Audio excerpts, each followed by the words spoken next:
My name's Hugh Kane, Fire 3 on the radio, and I don't know, this is my 17th or 18th burn. I really don't care. I'm a fire chief back in northeastern Colorado, special district, and Hazmat tech. Years before that, I was in the Marine Corps. I have a little bit of EOD. I blew a lot of shit up with artillery, and a little bit of NBC work. But I love hazmat. Ropes and shit like that frighten me. I think those people are fetishes. So if I don't warm up to you because you're a rope tech, it's just because I'm intimidated. Okay? And then I'll say more in a little while. All right. So a little bit of history about how you guys all got to be here as part of us. We used to be Black Rock Rangers back before 2000, 2000. We were Black Rock Rangers, and we had red dots and blue dots and different weird things. And then in 2000, they decided to split away and actually take the people with professional medical and fire backgrounds and create Emergency Services Department. And back in those days, we also started having ESD daily briefings, and a BLM Type 1 safety officer would come sit in on our morning briefings, talk to us about everything we were doing. And this is back when this thing was 20,000 people or smaller. After 2 years, the safety officer said, "You guys are doing awesome with your ICS. I don't think I need to be here anymore." So since about 2003, we haven't really had much interest in us by the BLM, okay, until this past year. This past year, all of a sudden, everybody went, you know what? One major problem out here is going to make international headlines, and we probably ought to look under the covers a little bit and see how this is going. So BLM got really, really highly scrutinizing everything we were doing. And I think we felt a lot of pressure for a while, but you know what? I think it was the best thing that could have happened to us, because a bunch of hurdles got thrown in front of us, and we leaped over all those hurdles, and in a very short period of time, we went from being kind of loosely coupled to very tightly wrapped as an organization with SOPs and things like that. So the reflection of that means there's a lot of political folks interested in everything we do, whether it's good or not so good. So we're going to work on the professionalism side. Now, let me roll back about, 3 years?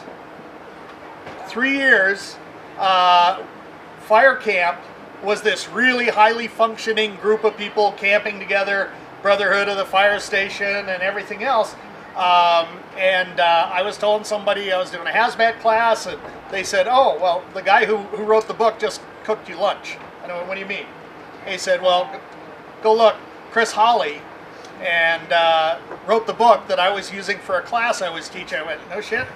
And so then I started looking around, and then I found this guy named Rob Schnepp, who's with the Fire and Smoke Coalition, and he wrote a hazmat book.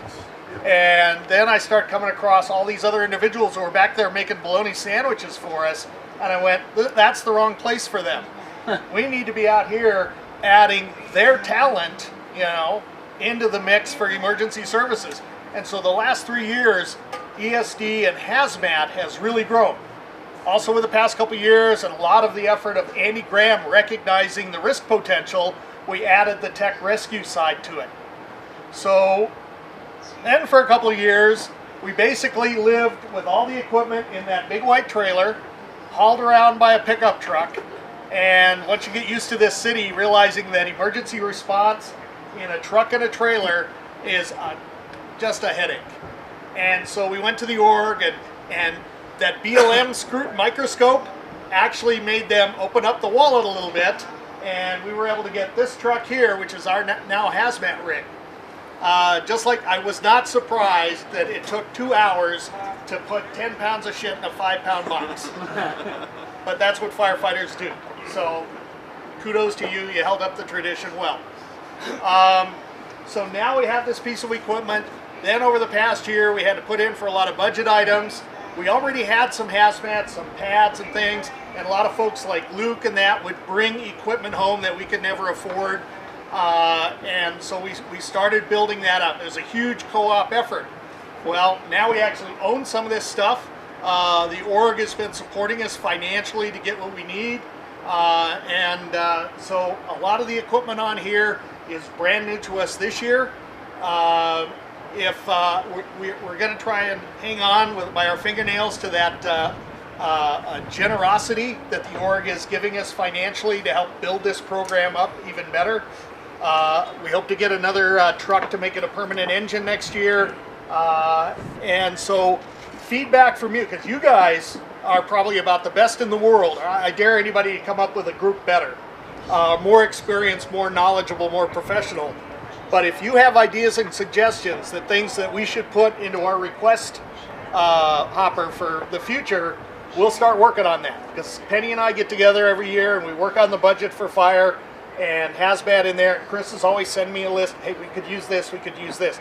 And we're just going to keep pecking at them until they give us everything we want.